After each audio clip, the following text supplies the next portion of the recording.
Mientras le estamos adorando, hermano querido, la gloria de Dios está paseando en medio de nosotros. Y en esta noche yo sé que habrá testimonios del poder de Dios, porque Dios tocará tu vida. Dios ya tocó tu vida. Sana, transforma. Comienza a creer en la presencia de Dios, porque mientras tú le adoras nos sometemos a su reino y a su voluntad y a lo que Dios está haciendo hoy, ahora. Y yo declaro ahora mismo, porque sé que no sé que está ahí. Dios te sana, Dios te liberta, Dios rompe cadenas sobre ti. Su poder sobrenatural sobre tu vida, sanando, libertando. Oh, Satamita y sobre la batalla.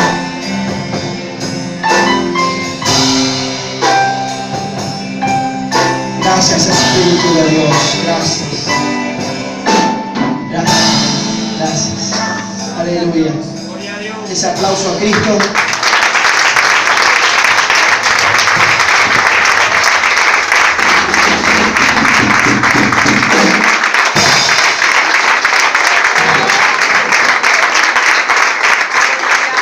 Eres digno de adoración y de alabanza. Amén.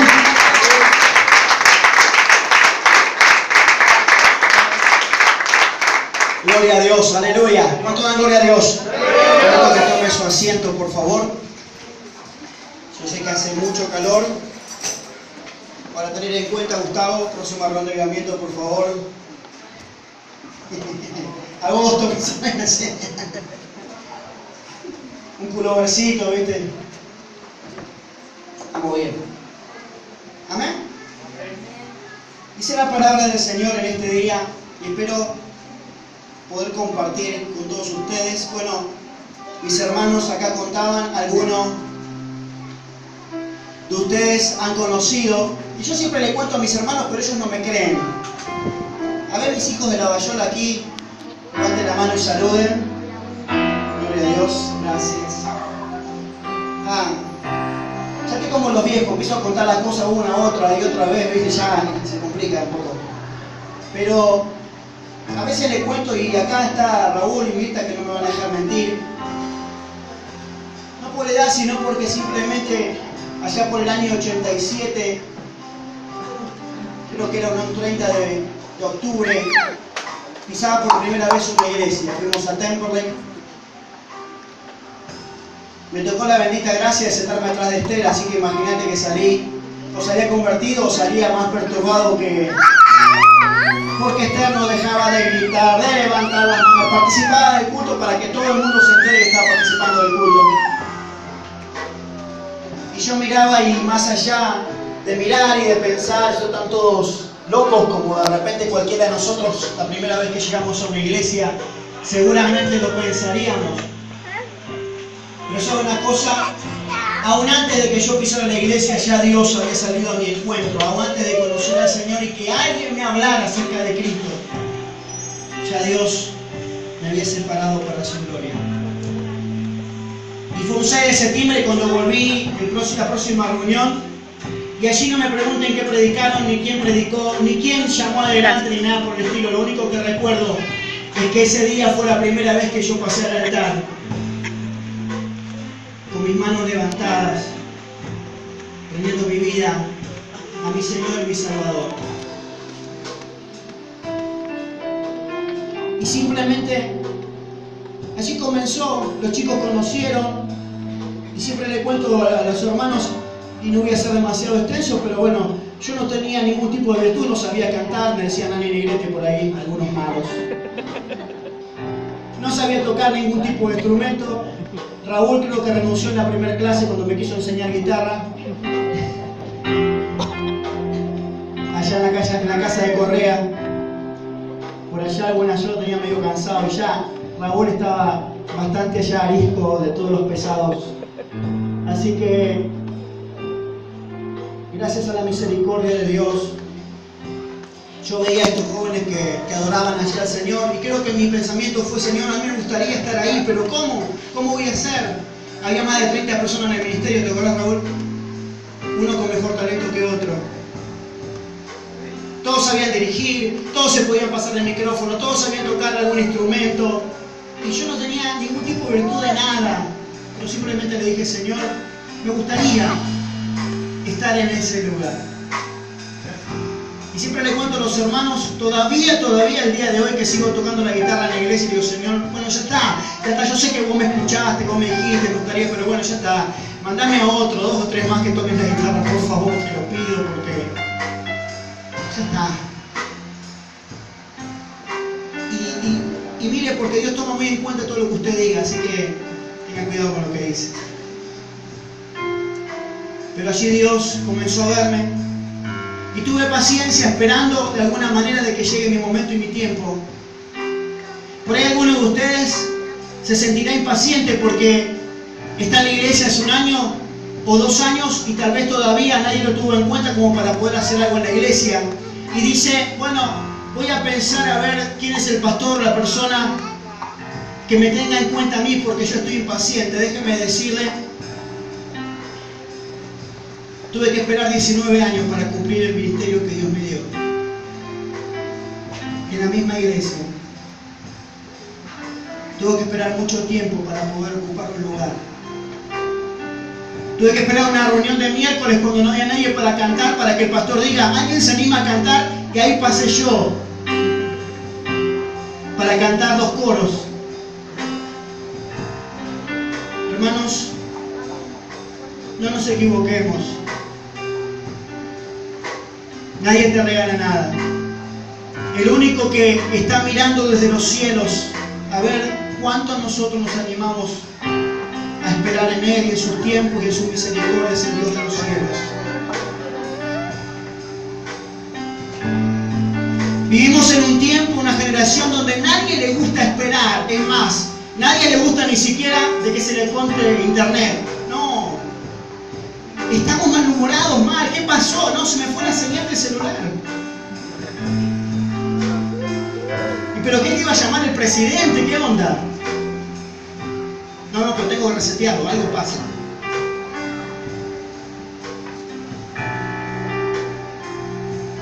Ponemos posteamos en el Facebook, buenos días para todos, hermoso día. Y estamos 20 veces, pero lo digo por mí, ¿no? Estamos 20 veces ahí chequeando a ver quién me pone me gusta. Porque no quiero dejar ser algo importante. Y hoy me gustaría poder compartir estas palabras de parte del Señor. Doy gracias a Dios, no me quejo ni reniego por el destino que nos tocó vivir. Si de algo tengo que quejarme es que a veces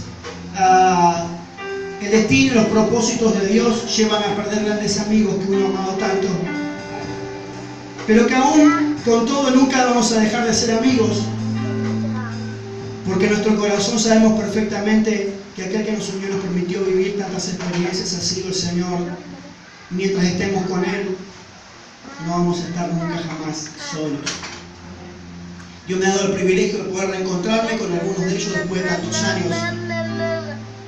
Mucha gente dejé por seguir al hombre, mucha gente abandoné por ser fiel a mi iglesia, por ser fiel a mi pastor. Y aunque, hermanos, perdón, no me arrepiento.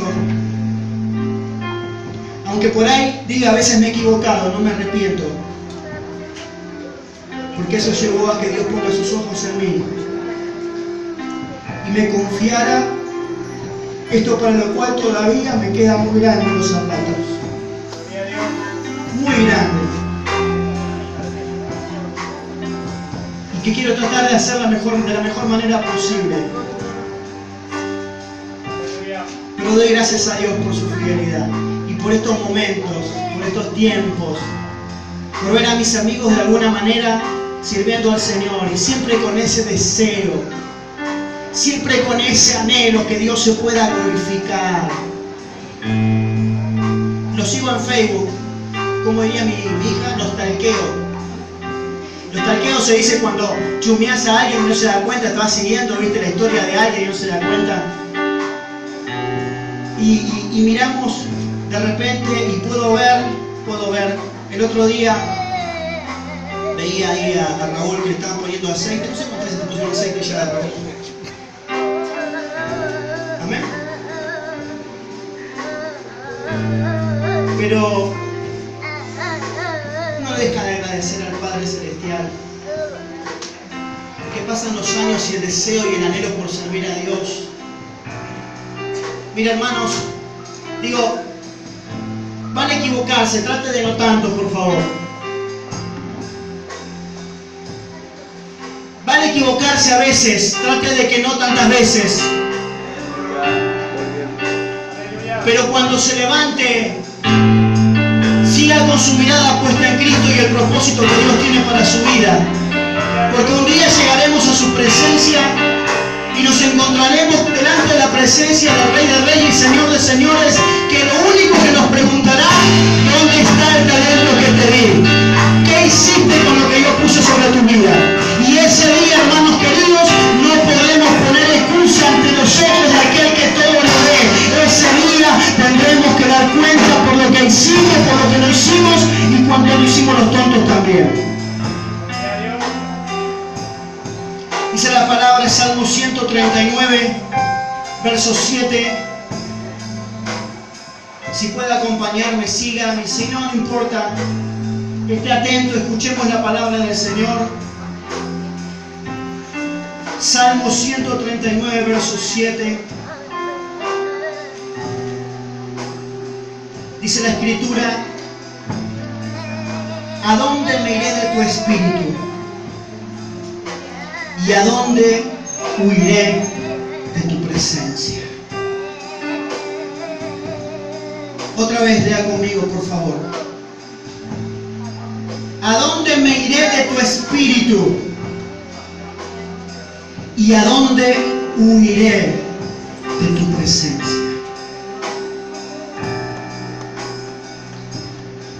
Mire, si usted puede leer todo el Salmo 139, es un precioso poema que habla acerca de una tremenda realidad. Dios es omnisciente, omnipotente, omnipresente. Él está en todo lugar, en todo lo conoce, en todo lo ve. Nosotros a veces pensamos que nos podemos esconder de la presencia de Dios, pero Dios es mucho más grande como para que vos te puedas esconder. Dice el salmista: si subiera a los cielos estás tú, y si hiciera mi morada en los profundos del sepulcro del Seol, allí aún tu luz llegará y tus ojos llegarán. Las tinieblas no pueden esconderme de ti, la oscuridad ni aún la noche más densa. Lo mismo te son las tinieblas que la luz. Mire, me hubiera gustado predicar en esta noche algo mucho más fácil, una palabra de fe, una palabra de vaya a saber, ¿no? De sanidad. Estamos al fin y al cabo en una reunión especial de avivamiento, de campaña, pero necesitamos oír la voz de Dios y hacer lo que Dios nos manda hacer y no lo que nosotros queremos hacer. Porque justamente por hacer lo que nosotros queremos hacer es muchas veces la consecuencia de cómo estamos. Y lo peor, que a veces queremos culpar a Dios de esas consecuencias. Y Dios no tiene la culpa de que vos hayas hecho lo que querías y nunca te hayas conectado tu oído con el cielo. No se trata de cuánto tú puedas hacer. No se trata de cuántas cosas tú puedas hacer para Dios. Y yo sé que de repente hay personas acá que han escuchado mensajes. Vaya, pueden escribir varios tomos de libros contando todas las cosas que Dios les ha hablado. Han escuchado seguramente a hombres de Dios de un calibre muchísimo mayor que yo. Yo mismo he tenido la oportunidad de sentarme y escuchar a Gigi Ávila, a Carlos Anacondia en persona y a hombres de Dios tan reconocidos. Dios me ha dado el privilegio de poder estar ahí, de poder disfrutarlos. Pero no se trata de cuánto podamos oír, ni cuántos mensajes te puedan llegar a conmover. Lo que se trata, hermanos queridos, es de que nosotros dejemos de huir de la presencia de Dios y podamos someternos a su perfecta voluntad. Digo, no se trata de cuánto tú puedas hacer para Dios, sino de cuánto de la voluntad de Dios para tu vida pueda llegar a ser. Porque no necesariamente lo que tú hagas para Dios es lo que Dios realmente quiera que tú hagas. Y no lo quiero a usted marear con un trabalengua, hermanos queridos. Lo que quiero simplemente que entendamos, porque a veces nosotros hacemos, y algo he comprendido en estos apenas 10 años en el ministerio pastoral, ¿no? He aprendido que podemos hablar de Dios o Dios puede hablar a través de nosotros. Y a veces he escuchado mensajes, le digo qué lindo, y me pongo a anotar y a tomar nota, y uno se pone a orar allí delante de la presencia de Dios, y ya vas con tu mente y con tu corazón, con una preagenda delante de Dios, y Señor, a ver, dame revelación, yo quiero predicar como ese pastor que escuché. Y el Espíritu de Dios me dijo una vuelta, vos podés hablar de mí, yo te voy a dejar que hables de mí. O podés elegir que yo hable por vos y hable lo que quiera yo. Lo que yo necesite hablar a mi pueblo. Y si nos ponemos a preguntarnos qué es lo que la gente necesita, como decía el hermano Stanislao Marino, el pueblo gime, el pueblo pide el mensaje de Dios. Los que cantamos hacemos todo para la gloria de Dios y no para competir, decía. Ahora, para ser breve, ¿no? Si nos ponemos a pensar en alguna persona que haya huido de Dios, ¿qué se nos viene a la mente?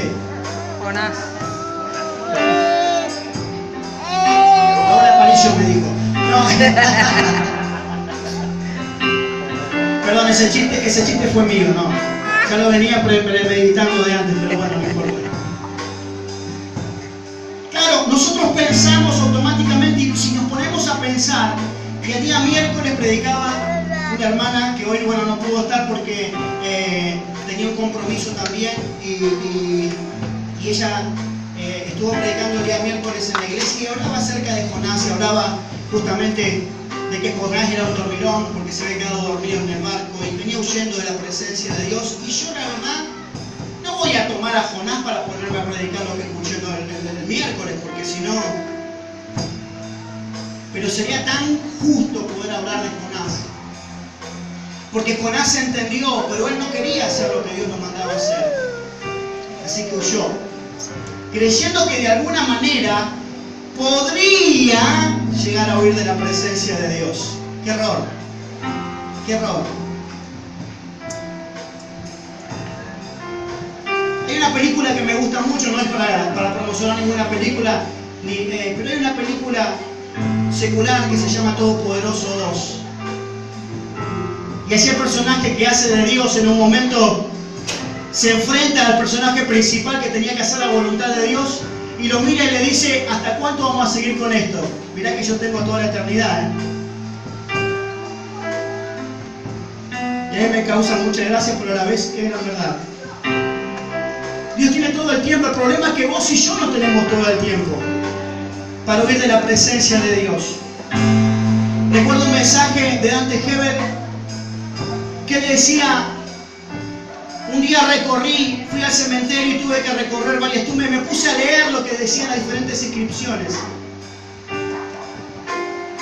Y sabe una cosa, más o menos, parafraseando un poquito lo que él decía,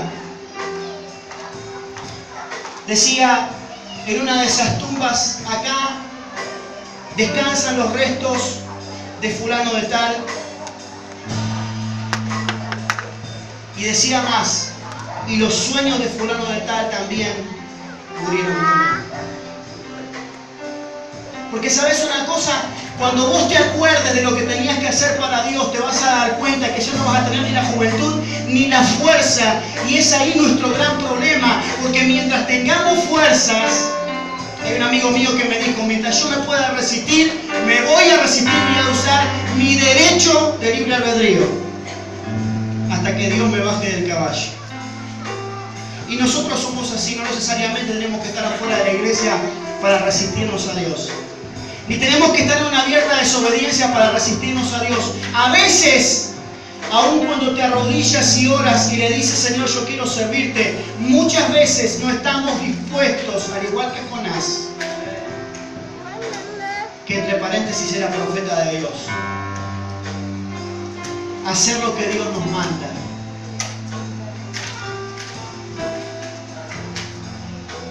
Soñamos tantas cosas bonitas. ¿Sí? Sígame, por favor, ya termino.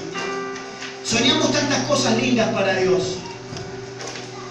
Pero me gustaría preguntarme cuántos de ustedes pudieran ir con sinceridad delante de la presencia de Dios y con sinceridad sacarían todos tus sueños de tu mente, separalos un poquito, todo lo que vos quieras, e irías delante de la presencia de Dios y te tirarías delante de Él y le dirías, Señor, ¿cómo me gustaría saber si estoy haciendo lo que tengo que hacer?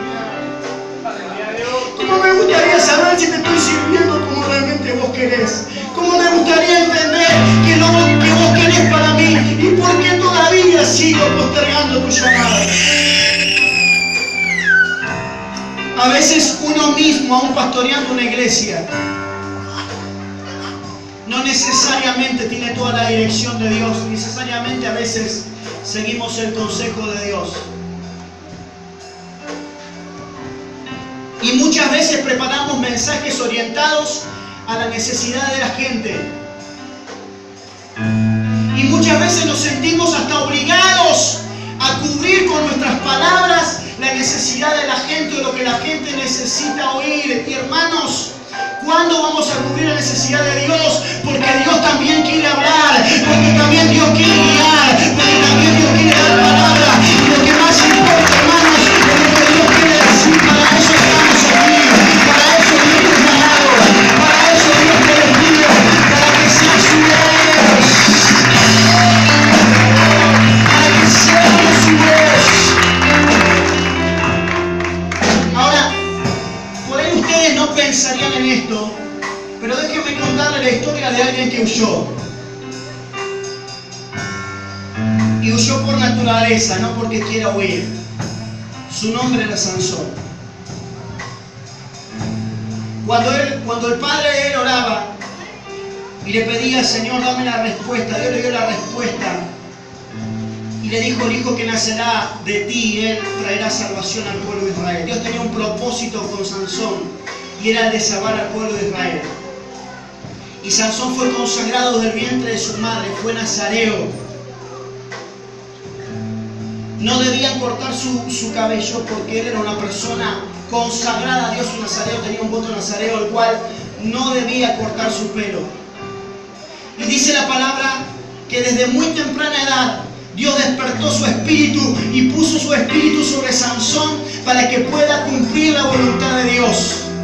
Pero cuando Sansón fue un joven, dice que puso sus ojos sobre una mujer filistea y le dijo, Padre, dame a esta mujer porque a mí me agrada. Qué problema, ¿no? Quiero que me hagas un chan. ¿Cuántos de nosotros oramos así? Señor, ¿por qué no me das esto? Porque a mí me agrada. Y cambiamos lo que Dios quiera para mí por lo que a vos te agrada. Ahora, Sansón buscó lo que él quería. Sansón buscó lo que estaba en su corazón. Sansón persiguió las cosas que a él le interesaban. Y cada vez que él tenía algún tipo de problema, él usó más la unción de Dios para su propio beneficio que para el beneficio del propósito de Dios. Ahora, claro, como Dios es más sabio que los hombres, Dios preparaba determinadas situaciones para que, aunque sea por una cuestión personal, Dios pueda traer salvación contra el pueblo filisteo que oprimía al pueblo de Israel. Pero voy a tratar de ser breve. En una oportunidad, Sansón se enamora de una mujer. Esta mujer no amaba a Sansón, esta mujer le habían pagado dinero para que descubran el secreto de Sansón, así poder derrotarlo.